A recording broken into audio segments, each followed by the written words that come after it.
मैं हूं अनीता सिंह। आप देख रहे हैं आपका अपना YouTube channel Indian organic journey. दोस्तों, सर्दियों की शुरुआत हो चुकी है।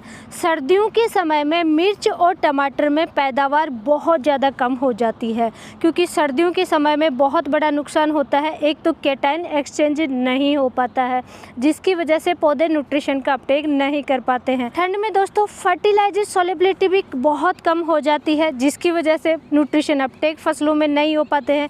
मिर्च टमाटर में बहुत ज़्यादा नुकसान होता है। अभी देखिए, हम इस प्लॉट में खड़े हैं, मिर्च भी है, यहाँ पे टमाटर भी हैं, और यहाँ पे कई तरीके के रोगों का अटैक भी हो जाता है सर्दियों में ज़्यादा, तो उसकी वजह से भी पैदावार घट जाती है। आज की वीडियो में डिटेल से डिस्कस करूँगी मिर्च और टमाटर में विशेष तौर से भरपूर पैदावार आप कैसे ले सकते हैं, अच्छी क्वालिटी वाली फसल आप कैसे पैदा कर सकते हैं। जानने के लिए वीडियो के अंत तक जरूर बने रहें। तो सबसे पहले बात करेंगे दोस्तों, मिर्च और टमाटर में भरपूर पैदावार करने के लिए आपको क्या क्या कार्य करने चाहिए। शुरुआत दोस्तों, आपको जब बेड की तैयारी कर रहे हैं, खेत की तैयारी कर रहे हैं, तभी से आपको शुरुआत करनी है। सबसे पहला काम है कि सर्दियों में एक तो टेम्परेचर मेंटेन हो, कैटाइन एक्सचेंज ज़्यादा हो और फर्टिलाइजर सॉल्युबिलिटी बहुत अच्छी होनी चाहिए। उसके लिए सबसे ज़रूरी है कि आपकी फसल में जड़ों में, रूट में दोस्तों ज़्यादा से ज़्यादा ऑर्गेनिक चीज़ें जानी चाहिए। ऑर्गेनिक मैटर का आपको इस्तेमाल करना है। सबसे पहले आपको जब फसल की तैयारी करें तभी ऑर्गेनिक फर्टिलाइज़र का इस्तेमाल करना है। चाहे आप गोबर की खाद डाल सकते हैं, चाहे तो आप वर्मी कंपोस्ट डाल सकते हैं। उसके बाद में जैसे ही प्लांटेशन करें, आपकी फसल एक साइड से नहीं बढ़ती है। हम सिर्फ ऊपर की तरफ देखते हैं कि फसल की ग्रोथ हो रही है, नीचे भी होनी चाहिए इसकी ग्रोथ। नीचे रूट डेवलप अच्छी होनी चाहिए, वाइट रूट ज़्यादा होनी चाहिए, खाना खाने वाली जड़ें जिसे कहते हैं वो ज़्यादा से ज़्यादा विकास होगा तो न्यूट्रिशन अपटेक ज़्यादा होगा। और ऊपर मिर्च है, टमाटर है, उनमें फुटाव बहुत अच्छा होगा, फसल की ग्रोथ अच्छी होगी और बहुत ज़्यादा फ्लोरिंग आती है, फ्रूट सेट ज़्यादा होते हैं, किसान की उपज पे बहुत ज़्यादा फ़र्क पड़ता है, अच्छी क्वालिटी वाली पैदावार मिलती है। तो दोस्तों, रूट डेवलप के लिए सबसे पहला काम ऑर्गेनिक मैटर, ऑर्गेनिक फर्टिलाइजर ज़्यादा से ज़्यादा डालने हैं। सेकेंड, आपको वाइट रूट डेवलप के लिए ह्यूमिक एसिड डालना चाहिए। अब ह्यूमिक एसिड दोस्तों मार्केट में बहुत तरीके का आता है। आप 98% और 100% वाटर सोल्यूबल आता है, उस ह्यूमिक एसिड का आप इस्तेमाल करेंगे। 1 kg प्रति एकड़ के हिसाब से स्प्रे नहीं करना है दोस्तों। रूट आपको डेवलप करनी है, इसलिए आपको ड्रिप से चलाना चाहिए। ये सबसे पहला काम है रूट डेवलप के लिए। अगर ह्यूमिक एसिड शुद्ध नहीं मिल रहा है तो फुल्विक एसिड भी आप डाल सकते हैं। ह्यूमिक वाला सारा काम फुल्विक एसिड कर देगा, तो आप फुल्विक एसिड भी डाल सकते हैं। शुद्ध फुल्विक एसिड होना चाहिए। थर्ड नंबर पे दोस्तों, अब आपको मिट्टी का पीएच है, उस पे भी आपको फोकस करना है। जैसे कि पंजाब है, हरियाणा है, यूपी में कुछ जगह हैं। ऑल इंडिया की हम बात करें कि रासायनिक फर्टिलाइज़र डाल के मिट्टी का पीएच बहुत ज़्यादा बढ़ रहा है। इवन कि 8 pH, 8 से अबव पीएच जा रहा है, तो वहाँ पे न्यूट्रिशन अपटेक ऑटोमेटिक ही नहीं होगा। पीएच को आपको मेंटेन करना है। अगर पीएच ज़्यादा है तो दोस्तों आपको सल्फेट फॉर्मुलेशन वाले फर्टिलाइज़र का इस्तेमाल करना चाहिए। जैसे कि जिंक सल्फेट है, फेरस सल्फेट है, मैग्नीशियम सल्फेट है, मैग्नीज सल्फेट है, कॉपर सल्फेट है। कॉपर सल्फेट है जो कि फंगस जनित रोगों को भी कंट्रोल करेगा और एक माइक्रो न्यूट्रिएंट भी है। इस तरीके से आपको चिलेटेड फॉर्मुलेशन वाले फर्टिलाइज़र का कम से कम इस्तेमाल करना है। सल्फेट फॉर्मुलेशन वाले फर्टिलाइज़र का ज़्यादा से ज़्यादा इस्तेमाल करना है, वो भी आपको ड्रिप से चलाना चाहिए। पीएच मेंटेन का बहुत अच्छा तरीका है दोस्तों। थर्ड नंबर पे दोस्तों, मिर्च है, टमाटर है, इनमें न्यूट्रिशन डिफिशियंसी बहुत ज़्यादा आती है और पता नहीं चलता तुरंत। जैसे जैसे पत्तियों में न्यूट्रिशन डिफिशियंसी आएगी तो तुरंत सिम्टम नज़र नहीं आता है, धीरे धीरे सिम्टम नज़र आएगा, तब तक बहुत ज़्यादा नुकसान हो चुका होता है। तो उसके लिए आपको क्या करना चाहिए। मिर्च की फसल में न्यूट्रिशन की बात करें तो दोस्तों सबसे इम्पोर्टेंट है एक तो जिंक और दूसरा है फेरस। जिंक की अगर डिफिशियंसी आएगी, जिंक की कमी आएगी तो दोस्तों रस चूसने वाले कीटों का बहुत ज़्यादा अटैक होता है, पत्तियों में पीलापन आने लग जाता है। जैसे कि आपको मैं ये पौधा दिखा रही हूँ दोस्तों, ये देखिए पत्तियाँ ऊपर की तरफ फुटाव नहीं होता है, पत्तियाँ मुड़ने लग जाती हैं। ये देखिए पत्तियां मुड़ने लग जाती हैं, रस चूसने वाले कीटों का ज़्यादा से ज़्यादा अटैक होगा। तो उसके लिए दोस्तों सबसे इम्पोर्टेंट है जिंक की कमी नहीं आनी चाहिए। फ्रूटिंग स्टेज में लट का अटैक बहुत ज़्यादा हो जाता है, फ्रूट बोरर का अटैक बहुत ज़्यादा होता है, शूट बोरर का अटैक होता है। किसी भी टाइप के लट के अटैक से बचने के लिए आपको फेरस ज़्यादा से ज़्यादा इस्तेमाल करना है। थर्ड नंबर पे रोगों से बचाव के लिए फसल में रोग प्रतिरोधक क्षमता अच्छी होनी चाहिए, उसके लिए आपको पोटाश का इस्तेमाल करना है। 3 पोषक तत्व हो गए दोस्तों, पोटाश, जिंक, फेरस। और ज़्यादा से ज़्यादा फ्लावर्स आए, फल सेट ज़्यादा हो, फ्लावर ड्रॉपिंग की समस्या नहीं आनी थे। मिर्च और टमाटर में सबसे ज़्यादा फ्लावर ड्रॉपिंग की समस्या आती है। जैसे ही फूल आते हैं, बहुत ज़्यादा फूल आते हैं, लेकिन वो सूख करके झड़ने लग जाते हैं, कैल्शियम बोरोन की कमी होती है। तो ये आपके जैसे फ्लोरिंग स्टेज शुरू हो जाए, कैल्शियम बोरोन भी आपको ज़रूर देना चाहिए। इन पोषक तत्वों का विशेष तौर से ध्यान रखेंगे। अदरवाइज़ तो जैसे कि रूट डेवलप के लिए फॉस्फोरस वगैरह वो पोषक तत्व भी देने हैं, लेकिन इनका विशेष तौर से आपको ज़रूर ध्यान रखना है मिर्च और टमाटर में। मिर्च टमाटर में जो नेक्स्ट बहुत ज़्यादा समस्या आती है वो है इंसेक्ट का अटैक की वजह से शुरुआती स्टेज से ही बहुत ज़्यादा नुकसान होता है। जैसे ही आपने मिर्च और टमाटर लगाए, इंसेक्ट एक तरीके से मेहमान होते हैं दोस्तों। ये घात लगाए बैठे रहते हैं कि कब आपकी मिर्च की फसल थोड़ी सी बड़ी हो, कब मिर्च टमाटर की फसल थोड़ी सी बड़ी हो, और आपके खेत आकर के बैठ जाते हैं। आप भर के आप इंसेक्टिसाइड इस्तेमाल कीजिए, कंट्रोल नहीं हो पाता है। और इन इंसेक्ट की वजह से, विशेष तौर से रस चूसने वाले कीटों की वजह से हैं, माइट्स के अटैक की वजह से है, थ्रिप्स, वाइट फ्लाई वगैरह, इनकी वजह से दोस्तों सबसे बड़ा जो नुकसान होता है वो होता है कि पत्ता मरोड़ रोग आ जाता है।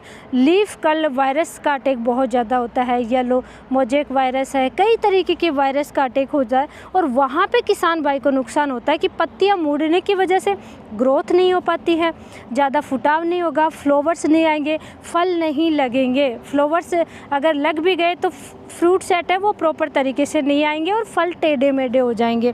देखिए, आइए जैसे कि मैं आपको दिखाती हूँ, बहुत बड़ा नुकसान होता है वो देखिए, पत्ते मुड़े हुए हैं किस तरीके से। ये देखिए पत्ता बिल्कुल मुड़ चुका है, ये देखिए नाली की तरह हो चुका है। ये देखिए दोस्तों पत्ता कैसे मुड़ चुका है, ये देखिए। तो ये एक तरीके से वायरस रोग होता है, इसकी वजह से बहुत ज़्यादा नुकसान होता है। इसको कंट्रोल करने के लिए सबसे इम्पोर्टेंट है दोस्तों, आपको जैसे 1-2 पत्ते मुड़े हुए नज़र आए उसी समय ऑर्गेनिक में ही आपको इस्तेमाल करना है लाइसोजाइम आपको मिलेगा HM वायरोफिन का। कई बार मैंने रिकमेंड किया है दोस्तों, मिर्च, टमाटर और खीरा जिनमें भी वायरस का अटैक हो, प्रिवेंटिव ही आपको इस्तेमाल कर लेना चाहिए। लाइसोजाइम बहुत इफ़ेक्टिव होता है, एंटीवायरस, एंटीबैक्टीरियल होता है। और सबसे अच्छी बात है कि HM का वायरोफिन 100% टॉक्सिक फ्री है, ऑर्गेनिक आता है, तो साइड इफ़ेक्ट नहीं देखने को मिलेगा। जो केमिकल की वजह से साइड इफ़ेक्ट होते हैं वो इसकी वजह से नहीं होगा। इसके अगर फ़ायदे की बात करें कि क्या क्या फ़ायदे देखने को मिलेगा, तो वायरस किसी भी टाइप का, चाहे वो येलो मोजेक वायरस हो, लीफ कर्ल वायरस हो, कैसा भी पत्ता मरोड़ रोग हो, 100% उसको कंट्रोल कर लेगा। आप प्रिवेंटिव में इस्तेमाल करेंगे या फर्स्ट और सेकंड स्टेज पे ये कंट्रोल बहुत अच्छे से करता है। उसके अलावा दोस्तों बैक्टीरियल डिजीज़ को कंट्रोल करेगा, बैक्टीरिया को मारता है और बैक्टीरियल डिजीज़ को कंट्रोल कर लेता है। हर मौसम में, सर्दी, गर्मी, बारिश से हर मौसम में वायरल अलग अलग डिजीज़ आती हैं, वायरल डिजीज़ को भी कंट्रोल करके रखता है। HM के वायरोफिन की अगर परफेक्ट डोज की बात की जाए तो दोस्तों इसको यूज करना बहुत आसान है।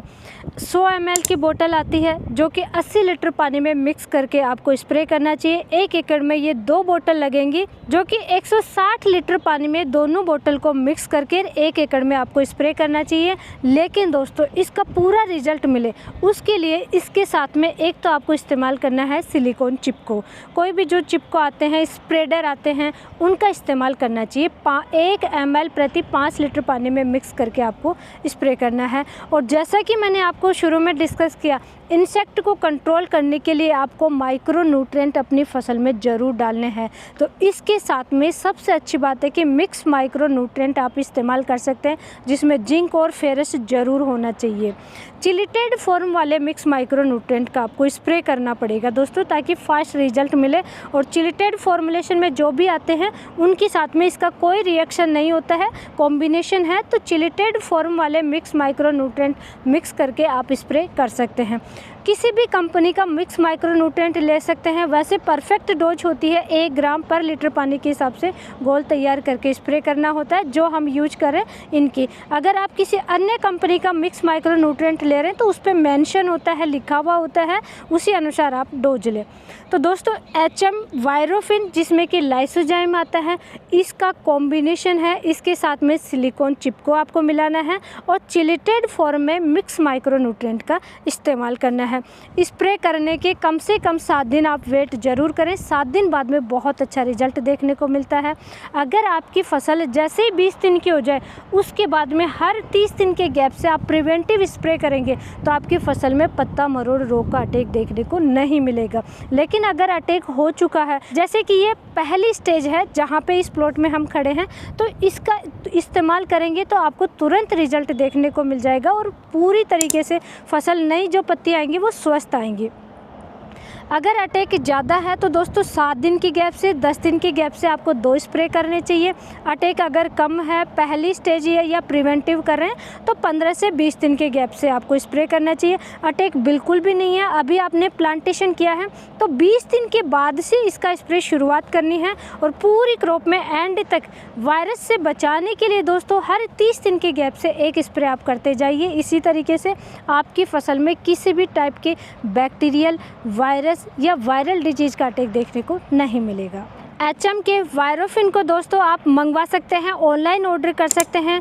एग्री बैगरी और फ्लिपकार्ट से आप ऑर्डर करके भी इसको मंगवा सकते हैं, क्योंकि हर कहीं पे आसानी से अवेलेबल नहीं होता है, तो आपको ऑनलाइन ऑर्डर करना चाहिए। डिस्क्रिप्शन में इसका लिंक भी मिल जाएगा ऑर्डर का, तो वहाँ से आप ऑर्डर करके मंगवा सकते हैं। इसको इस्तेमाल से पहले कुछ सावधानी आपको ज़रूर ध्यान रखनी चाहिए दोस्तों। एक तो फसल में नमी होना बहुत ज़रूरी है, पहले पानी दीजिए, उसके बाद में स्प्रे कीजिए। और इसका पूरा रिजल्ट लेने के लिए 24 घंटे पहले और इसके स्प्रे के 24 घंटे बाद तक कोई भी रासायनिक या केमिकल फर्टिलाइज़र, कोई मेडिसिन, कोई फंगिसाइड, कोई इंसेक्टिसाइड, किसी भी केमिकल का स्प्रे नहीं करना है। इस चीज़ का अगर आप ध्यान रखेंगे तो इसका पूरा रिजल्ट देखने को मिलेगा। इस तरीके से दोस्तों आप अपनी मिर्च और टमाटर की फसल में भरपूर पैदावार ले सकते हैं। ये कुछ चीज़ें हैं जिनका मैंने आपसे डिस्कस किया है। ज़्यादा से ज़्यादा ऑर्गेनिक चीज़ों का इस्तेमाल करना है। आपको लीफ कर्ल वायरस रोग, पत्ता मरोड़ रोग से अपनी फसलों को बचाना है, सबसे इम्पोर्टेंट है। और 3rd नंबर पर न्यूट्रिशन की कमी आपकी फसल में नहीं आना चाहिए। और ऐसी ही लाइव नॉलेजफुल जानकारी के लिए वीडियो को लाइक कीजिए, चैनल को सब्सक्राइब कीजिए, ज़्यादा से ज़्यादा शेयर ज़रूर करें। धन्यवाद।